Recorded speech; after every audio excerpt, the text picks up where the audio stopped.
بسم الله الرحمن الرحيم. الحمد لله رب العالمين،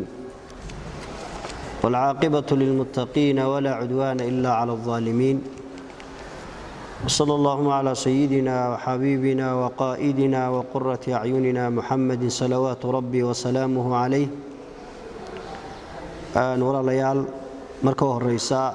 السلام عليكم ورحمة الله وبركاته. waxaan salaamayaa dhammaan xubnaha gurmud relief meel kastoo ay caalamka ka joogaan. waan salaamayaa salaan la isu diro ugu qiimaha badan ayaan u dirayaa oo salaanta islaamka oo duca ah. walaalayaal, waxaynu ku ballansanayn inaynu aan idiin soo gudbino xisaab xidhkii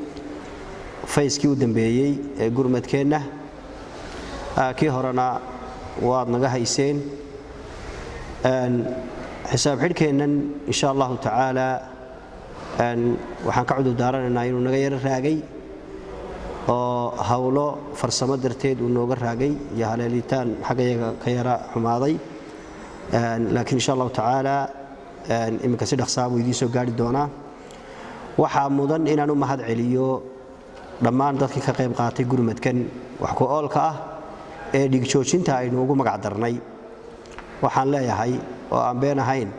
halkii loo baahnaa iyo goortii loo baahnaa ayaana soo gaadhsiiseen. aad iyo aadna waa ugu mahadsantihiin. ilaahina subxaana wa tacaala miisaanka xasanaadka ha idinku daro. ducada kulley sheekhaan u dhaafi doonaa, inoo ducayn doonaa biidni illaahi tacaala. laakiin walaalayaal, gurmadka aad gasheen waxa uu muujiyey kaalinta aad kaga jirtaan, dadka aad kaga jirtaan ayuu muujiyey, iyo sida aad dadka aad ugu naxariisanaysaan iyo sida aad dadkiina aad ula wadaagaysaan dhibaatooyinka jira ayuu muujiyey. xaqiiqatan waxyaaba cajaa'iba oo aan halkan ka wada xusi karayn ayaanu ku aragnay waqtii aanu gurmadka haynay. bimacnaa dad baahan oo la yidhi oo u bartay in hay-adu wax siiso, in dowladii wax siiso, ayaa markii la yidhi dadkiinnii baa idin caawiyey oo adduunkan idiin soo diray oo qurbaha iyo badaha hishadooda idinka soo gaadhsiiyey, xaqiiqatan mabsuud bay noqdeen. arrintaasi waxay geysiisay ama ay gaadhsiisay inaanay marnaba qawadin wixii loo keeno, ha yaraado hase badnaado. macnii tuulo walba wixii loo geeyo waxay dhahdeen alxamdulillahi rabbilcaalamiin. mar haddii tolkayagii iyo dadkayagiina soo xasuusteen, noogu yimaadeen meelaha fogfog, cali saahid iyo meelaha ma garanaysaa balliga aw cali iyo hawdkii sare oo aad garanaysaa dee magaalooyinkii ugu sarreeyay halkaynu degno. macni markay arkeen, macni arrintaasi qayr caadi ay walaal ugu farxeen. ilaahay subxaana wa tacaala idinkan ha idinka farxiyo, miisaanka xasanaadkan ilaahay subxaana wa tacaala ha idinku daro. insha allahu tacaala waxaa maanta halkan aan u fadhinaa annagoo 4 xubnood oo gurmad ka mid ah in aanu idiin soo gudbinno 5 xubnood. waxaanu ku talagalay idiin soo gudbinno xisaab xidhkii iyo nidaamkii aanu wuxu qorshaynay. marka hore waxaa allahuma salli calaa maxamed laydiin sheegi doonaa bal lacagtiina soo gashay iyo qaababkay noo soo gashay ayaa laydiin sheegi doonaa iyo intay ahayd.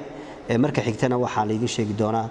raashinkii la siiyey iyo kharash iyo tuulayaashii lagu bixiyey. waxaa laydiin sheegi doonaa lacagtii meel walba ku baxday, raashin ku baxday, iyo lacagtii ku baxday magaranaysaa qabanqaabadii iyo gaadiidkii iyo hawlihii kale ku baxday baa laydiin sheegi doonaa. waxa aanu nafta duldhignay inaanu hawlahaas insha allahu tacaala aanu sayhadan u suuro gelino oo wixii ana soo gaadhsiisana barakaysnaa annaguna aanu sii beeqaaminno si dadku ay nin walba magaranaysaa ay wax uga gaadhaan. marka horeysa waxaan ku soo dhawaynayaa oo xisaab xidhkeenna iyo barnaamijkeenna inoo sheegi doonaa ama inoo sheegi doona baan leeyahay waxyaabihiina soo galay iyo qaabkii inoo soo galay iyo meelaha inaga soo galay, wixii ashqaas naga soo galay iyo wixii naga soo galay ururo, wixii naga soo galay xildhibaano, wixii naga soo galay wasiiro, wixii naga soo galay meelo kale. cabdilaahi baa idiin sheegi doona insha allahu tacaala. ku wareejinayaa waxaan ku noqonayaa oon xasuustay hablaha meel kastay joogaan, hablaha reer arab ama hablaha gurmad, hablahaasi kaalin wax ku oola 90% hablaha ayaa gurmadka lahaa. xaqiiqadaasi waa xaqiiqo biyo kama dhibcaana oo jirta oo cid waliba og tahay, hadday urura yihiin iyo haddii ay kali yihiinba. hablaha waanu ducaynaynaa. ilaahay subxaana wa tacaala hablaha inoo barakeeyo, magacyadooda ma koobi karo. kuwa gaar iyo kuwa ay wada leeyihiin toona laakiin habluhu waxay galeen kow ayay ka galeen ilaahay subxaanahu wa ta'aala barakeeyo waxa xusid mudan taakuladeenna halkay ku egayd ama dhigjoosinteenna halkay ku egayd waxa weeye waxay gaadheen meelihii u shisheeyay aynu wax gaarsiin awal burco iyo inta ka hooseysa hore wax weyn u gaarsiinay laakiin hawdka fog ee burco anihii dhul 100 kilomitir burco ka sareeya ama 90 kilomitir ka sareeya ayaanu gaadhnay oo aanu tagnay cagahayaga ku tagnay oo taakuladii ay gaadhay xaggana hawdkii loogu sareeyay Abubakar Axmed iyo intii la simana ayaa iyaduna ay gaadhay cafuufle iyo dacwale iyo dhulkaas ay gaadhay waxa weeye waxaanu xoog saarnay maadaama dadka xuduudda ka sokeeya ay gaadhaysa caawimada dawladda iyo tahayaadkuba ay gaadhayso dadkeena aanay waxba gaadhin ayaanu xoog saarnay dabcan biyuhu doorkan way yaraayeen oo may badnayn laakiin waxa badnaa raashinka iyo ayaa fara badnaa meelahaas aan gaarsiinay waxa kale oo ku dhex jiray taakuladeenan gargaarkii aynu u fidinay dhakhtarka Baligubadle iyo daawooyinka aynu u geynay waqtigii loogu baahay badnaa ee shubanku ka socday ee dhibaato ka socotay isaguna ku beegnaa ayaa isaguna kamid aha hada Cabdullaahi baan ku soo dhaweyn doonaa kadibna Sheekh Umar baa inoogu xigi doona kadibna waxa inoogu xigi doona Dr. Harra inoogu xigi doona sheekhuna wuxuu inoo soo khatimi doonaa insha Allah ta'ala arinta oo ducadii insha Allah inoo gabagabeyn doona aad iyo aad baa maasantiin Bismillahir Rahmaanir Rahiim anu magacayga Cabdullaahi Nuur Hussein waxaan halkan ku soo gudbin doonaa xirkii wajiga labaad ee ururka Gurmud Relief caawa waxaan dhamaan salaamaya dhamaan gudida qurba jooga iyo qolqo jooga iyo dhamaan xubnaha ururka Gurmud Relief ku jira isla markaana ka soo qayb qaatay qaadaanka loogu ururinayo dadka baahan ee abaaruhu saameeyeen lacagaha waxaan halkan ka sheegi doonaa caawa intii wajigay labaad lacagihii laynoo soo diray ee ina soo gaadhay isla markaana dadkeena wax ku qabanay lacagta haddii aan faahfaahin ka bixiyo waxaan sheegi doonaa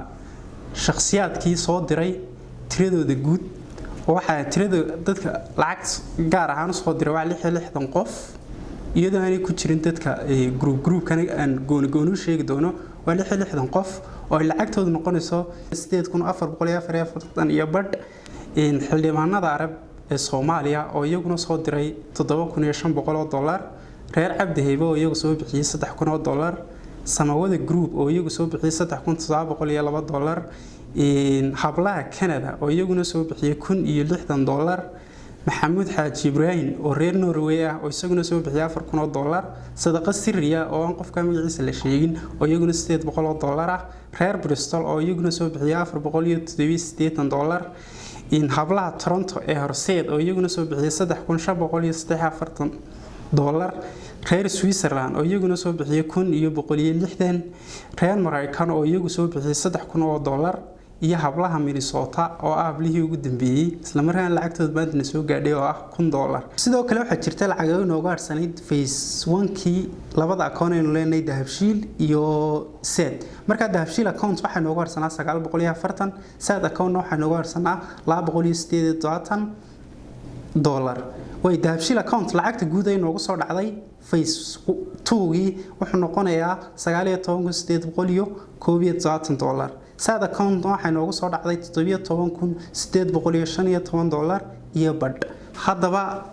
lacagta phase 2 ina soo gaadhay waxay dhan tahay $18940 iyo badh lacagahaas oo inooga soo kala xarooday shakhsiyaad iyo gruubo iyo ururo samafala oo lacagta ku soo hagaajiyay Gurmud Relief kuwaas oo inooga soo kala dhacay labadeena account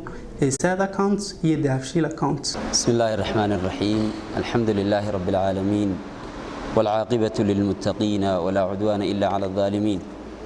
صلى اللهم على نبينا محمد وعلى آله وصحبه وسلم تسليما كثيرا وبعد السلام عليكم ورحمة الله وبركاته دمان أرك Gurmud Relief ملك السؤال شوغا والسلام يا سلامة إسلام كان كسلام يا مرلبات السلام عليكم ورحمة الله وبركاته Gurmud كخيرجا أرك رير كله هاي meel kasta aad joogtaanba Ilaahay subhanahu wa ta'ala ha idin barakeeyo runtii cid kasta oo hawsha wax ka geysatay ama maskax ku lahayd iyo fikir ama waxa weeye muruq galisay ama maal galisay intaba Ilaahay subhanahu wa ta'ala ha u barakeeyo kulli waxaan ku soo dhawaan doonaa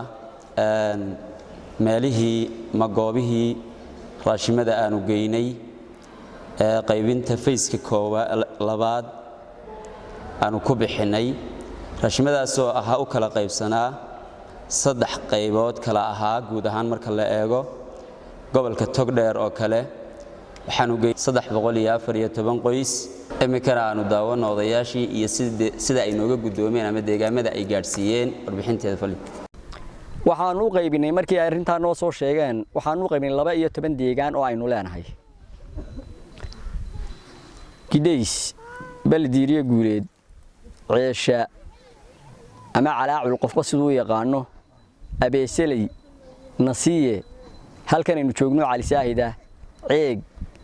balaw cali harada gubataxil iyo bilciweys 12 ka goobood ayaanu u qaybinay raashinkii qaybta labaad waxa weeye deegaamada bariga fog ama arab bari oo markaa noqonaya ragii xadka ka sareeyay jiida sare xadka uu ka talaabayay bari hawd nacam oo isaguna raashinka aanu geynaa dhamaa 200 oo qoys imikana aanu daawano odayaashii iyo sida ay nooga gudoomeen ama deegaamada ay gaarsiiyeen warbixinteeda fali aanu maanta halkan ka soo fidinaynaa ama idinka soo sheegaynaa dadweynaha qaabilsan abaaraha iska xil saara dadkooda tacbaanka dadka iska xil saara mid dibad jooga iyo mid daaqil joogaba in maanta halkan gurmad qaybtii la oran jiray gurmad relief ee culimada u badnayd aakhiriya adduunkaba khayr baanu faraynaaye waxaan leeyahay gaari baa maanta halkan laga dirayaa sidii horeba la idinku soo sheegay gaariga 200 oo qoys raashinkoodii baa saaran gaarigaas wuxuu maraa dariiq dheer oo fog oo aad u fara badan buu maraa Itoobiya dambe oo waliba xagga dambe ah ayuu gaarigaasi tagayaa meelaha aanu geynayna waxa kamid ah Cadaada Galka Indoombereley Gubadguun Alabla Qarsoodi Waabcireere Warana waa 8 tuulo qaybta saddexaad waxa weeye deegaanka Baleygubadle ama gobolka Hawd Baleygubadle oo isna raashinka aanu gaarsiinay waa 730 qoys oo meelaha aanu geynay kamid ahaayeen Abubakar Axmed Dacawalay Caraacaray Candadhexe Cafuufley iyo kuwa kale la midka ah ururkan Arabe gurmad waxaanu ka gudoonay 3 baabuur raashinka saaran ay nagu wareejiyeen annagoo odayaashii qaybta sare ee raashinka Araba ayay nagu wareejiyeen waana ku gudoonay cidii nagu wareejiyay iyo cidii soo dirtayba waana u mahadnaqaynaa ilaahayna waxaanu ka baryaynaa inuu jiso ka siiyo oo jisahooda uu ka abaal mariyo ilaahay abaal marinta ilaahay baa leh waanan idin salaamaya cidii soo dirtay iyo cidii insha Allah sidee iyo cid kasta oo ka qayb gashayba raashimadaasi marka la isu geeyo Facebook baxay waxay dhamaayeen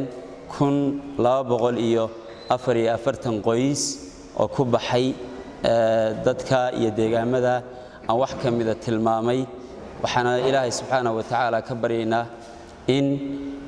miisaanka xasanaadka uu saaro qof kasta oo wax ka geystay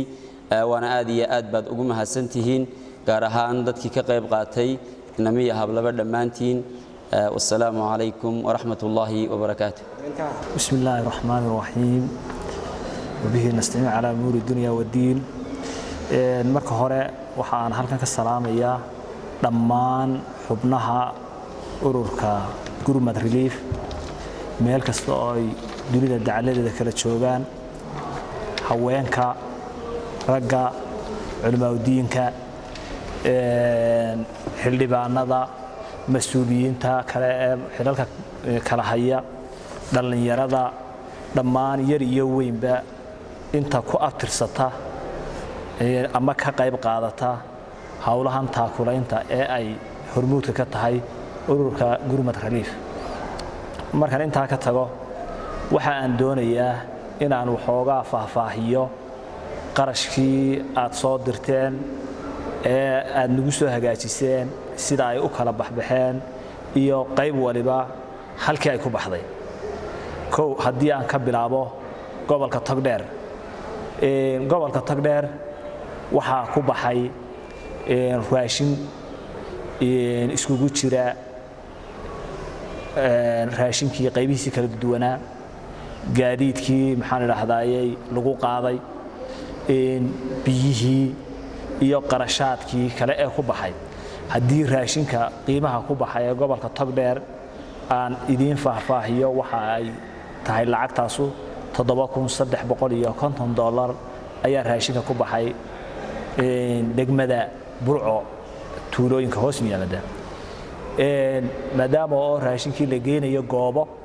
waxa haddana maxaan idhaahdayay ay u baahan yihiin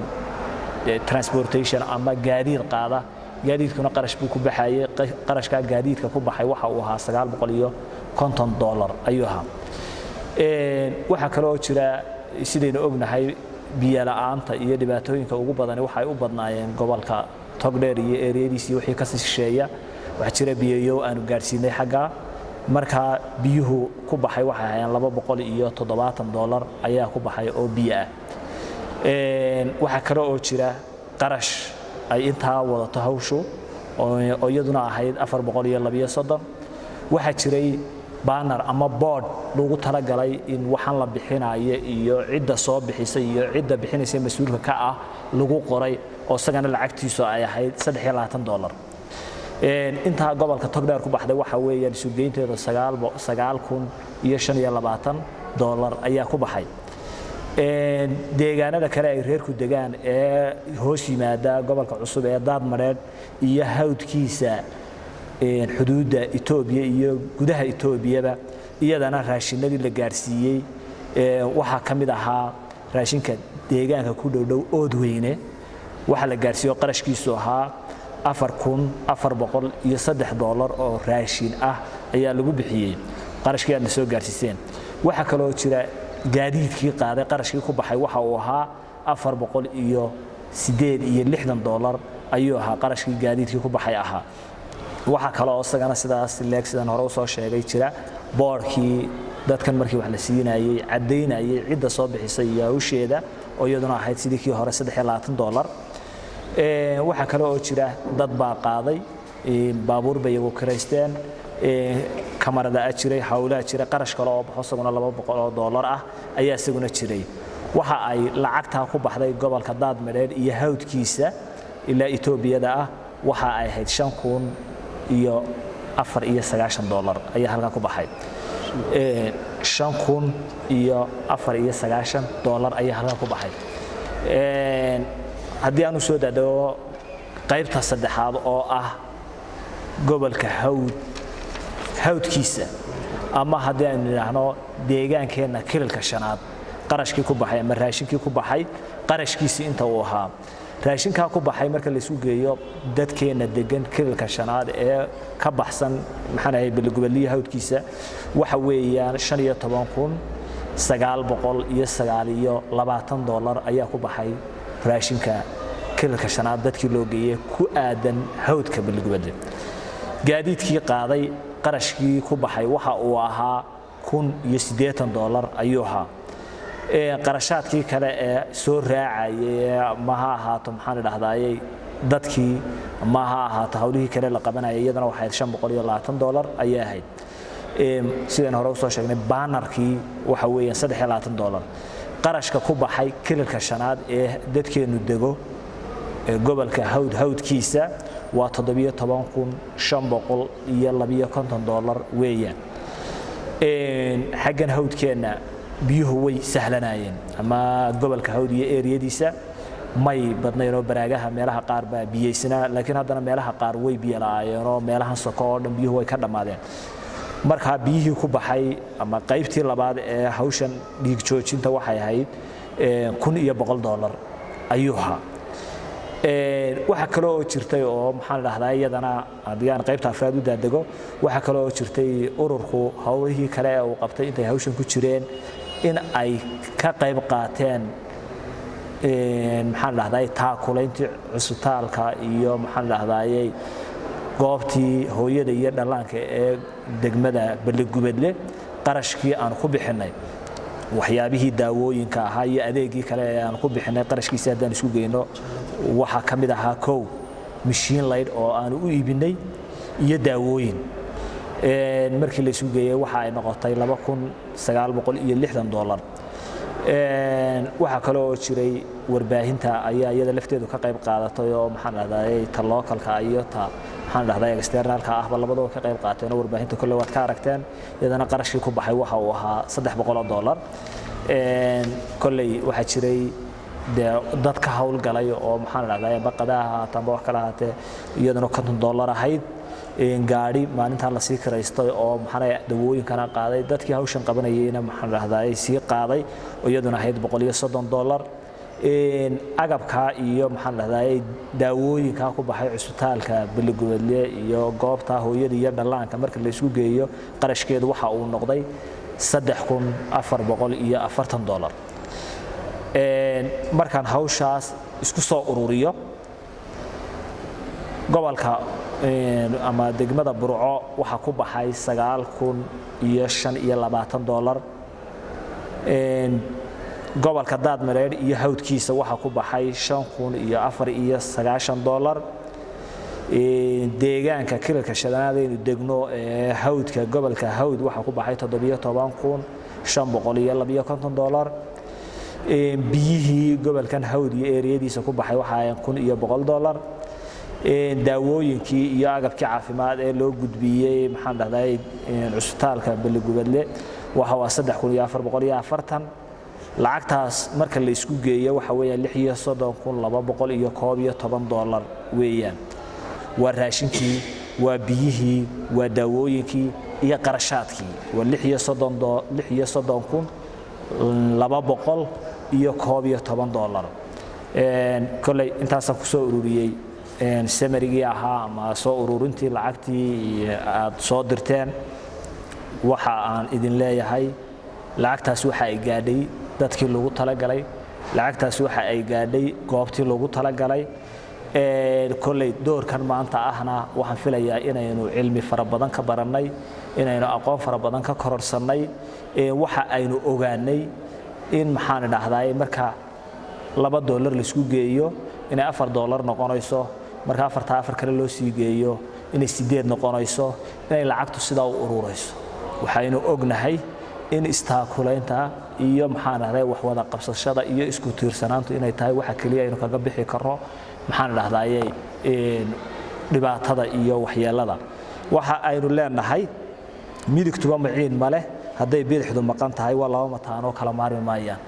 annagu idinka maarmi mayno idinkuna naga maarmi maysaan dadkeena miyiga degan naga maarmi maayaan annaguna ka maarmi mayno idinkuna ka maarmi mayno dhammaanteen waynu isku tiirsanahay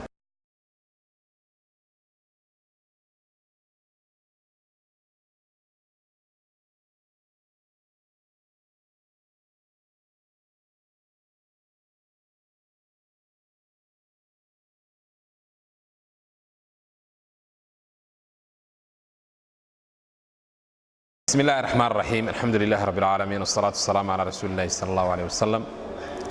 إلهي بمهله إلهي بن آدم مهنغنا سبحانه وتعالى الحمد لله من نمضى يسوع إيمان شها يوح وذا قبسك يستاجرك إلهي بولا لي للنوافجي وكاين إنه إلهي مهنغنا وأهل قرأ يضوء إلهي بن مهنغنا سبحانه وتعالى وحن آدم مهنغيا لمان ururka gurmud meel kastay joogaan walaalaha halkan ka shaqeynayay iyo walaalaha dibadda xisaab xidhka aadka u quruxda badan ee walaalaheen noo soo gudbiyeen cid kasta oo ka qayb qaadatay walow ha bixiso $1 ama 0.5 iyo wax ka sii yarba ha bixiyaane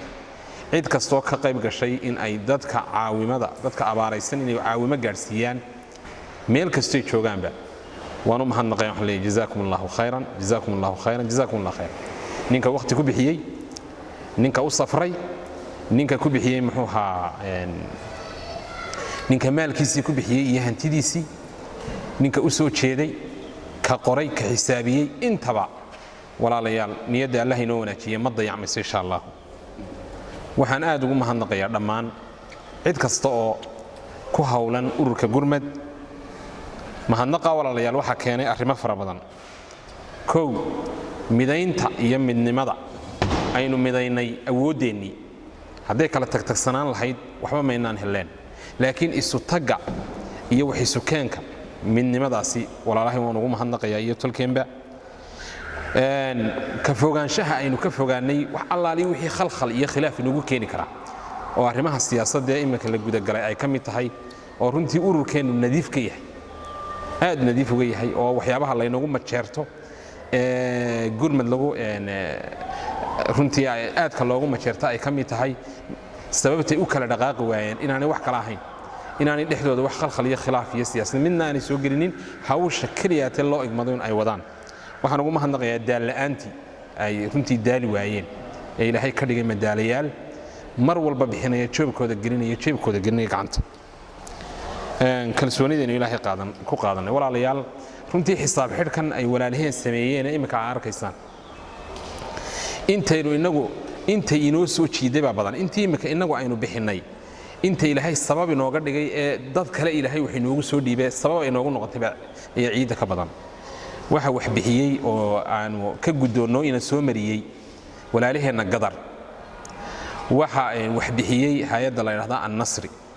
waxa wax bixisay oo iyaguna geeyay hay'addeena ad-dacwa al-huda hay'addeena al-huda ayaa geysay waxa wax geeyay walaalayaal tii imaaraadka ee dawladda oo aan laga qadinayno sadkeennii qaadanay waxa ilaa hadda socdo oo aynu qayb libaax la ka qaadanay WFP waxyaabihii ay bixinaysay oo deegaankeennu ma sha Allah aynu ilaahay ugu mahadnaqayno waxa wax waa raashin muddo ilaa 6 bilood soconaya oo calaa qoys ugu yaraan loogu talagalay in dhan 70 ilaa 75 dollar $79 calaa qoys la siinayo bil kasta la siinayo waxa walaalayaal ka mid ah al-khayr oo maxay hayday iyaduna na soo marisay dhammaan waxa soo dham iyo sabab u noqday oo niyadooda haday wanaagsan tahay ilaahay ajar ka siinaya wax weeye waa gurmad relief waayo deegaankani deegaan laga jeestay deegaan lagu qoray green deegaan maxay hayday aanay dadkii u dhashay iyo madaxdii ay runtii dayaceen deegaan ilaahay idin kiciyay iyo noqday marka ilaahay wuxuu inagu sababay marka waliba arrin kale ku darsanayna deegaanadeenaasi imika hawd marka bari laga reebo hawd waxa ay noqotay meesha martidu ay xitaa ka mahad sheegato biyo dhaamintii ugu badnayd Soomaaliland looga qaaday intii jiidaas oo dhan looga qaaday aanay ilaa hadda faaruqin saddexdii roob ee ugu dambeeyay ee roob doonta loo baxayba ilaahay uu ka soo dejiyay subxaanahu wa ta'aala deegaanadeen oo dhan baa ilaahay ku maasheeyay kadib markii martidii iyo dadkii abaaraysnaa aynu gacan soo dhaweynay oo si fiican aynu ka yeelay baa ilaahayna inoogu naxariisto walaalayaal alxamdulillah ilaahay waxaan uga baryaa subxaanahu wa ta'aala walaalaheenna wax bixiyay ha yaraato ha badnaato ilaahay subxaanahu wa ta'aala allah ha aqbalo muraadadoodan macsi lahayna allah ha siiyo dembigoodana allah ku dhaafo dembiga waalidkooda allah ku dhaafo kii shaqadu ka xuntahay shaqada allah ugu wanaajiyo ubadka allah inoogu wanaajiyo hantida allah inoogu wanaajiyo ilaahay waxaanu ka baryanaa subxaanahu wa ta'aala kuwii jannada ku gala ee ilaahay uu ku geliyo ee la yiraahdo maalintii dadku gaajoonayeen baa wax siiseena maanta waa leedin dharginayaa maalintay oo manaayeen baa waraabiseeno xawdkii nabiga la idinka waraabinay sallallahu alayhi wasallam kuwa la yiraahdo idinka iyo annagaba ilaahay haynaga dhigo walaalayaal ilaahay haynaga dhigo kuwa ilaahay u hareeyo ee taxta dhilli arshihi yawman la dhilla illa dhilluhu maalina harjin harka ilaahay mooyaane mar hadii walaalaheen u laab qaboojinay oo aynu abaartii intii taagteena aynu gurmanay kuwa iyagana qiyaamaha loo gurmada Allah inaga dhigo jidka siraad Allah inoo fududeeyo kutubteena iyo kitaabkeena midigta Allah inaga siiyo kuwii jannada isku salaama ee isku arka ee isugu yimaada Allah inaga dhigo ilaahay walaalayaal waxaan nooga baryayaa subxaanahu wa ta'aala walaalaheena aadka u shaqeeyay ee runtii ku soo jeeday xisaabta ee runtii aadka u dadaalayay ee marnaba mar walba aadskaga ilaalinayay inay wax yar ku leexdaan ilaahay waxaan ka baryayaa miisaanka xasanaadka Allah ugu daro walaalkan ayaan laan isna aad ugu ducaynayaa kii aynu lahayn iyo hadafkii aynu lahayn kuwii gaadha Allah inaga dhigo waalidkeenna inaga xanuunsanaya iyo waalidkeenni aynu u niyoonay ee dhintay aynu ugu niyoonay intaba Allah inoo aqbalo waalidkeenna xanuunsanayna Allah inoo shaafiyo kii aynu ugu niyoonayna ilaahay ha aqbalo ilaahay ha u geeyo subxaanahu wa ta'aala isagoo amalkaasi buuran oo wanaagsan oo maqbuula ayaanu ilaahay u weydiinaynaa ilaahay waxaanu u barinaa subxaanahu wa ta'aala cid kasta oo dhibaataysan in ilaahay dhibaatada ka dulqaado mid waliba halka uu ciilan yahayna in ilaahay uu ka ciiltiro subxaanahu wa ta'aala kii ubad markaa raadinaya ee ubad doonaya ubad saalixiina oo wanaagsan oo ifiya aakhiraba anfaca allaha siiyo kii shaqo markaasi raadinayana shaqo wanaagsan oo xalaala allaha siiyo kii aan oori haynin oori saalixa doonayana oori wanaagsan allaha siiyo ilaahay waxaynu weydiisanaynaa subxaanahu wa tacaala acmaasheenna maqbuulo allah inooga dhigo walaalayaal inaynu hadafkeenni ku soconno oo yoolkeenni sidii ahaado oo aynu riigay markaasi aynu ku cag joogno iyo inaynu dadkeenni biyihii dhaankii aynu wax ka keenno waa arrin walaalayaal muhiim ah oo inaan ka caajisin wixii horena halkiiba inoo yaalaan intana in gaara bay ahayd waynu gurmanay intaynu gurman karayna alxamdulilah allana waynoo aqbalay inta dambana inaynu isku dayno inaynu gaadhno waanaynu gaadhayna insha allah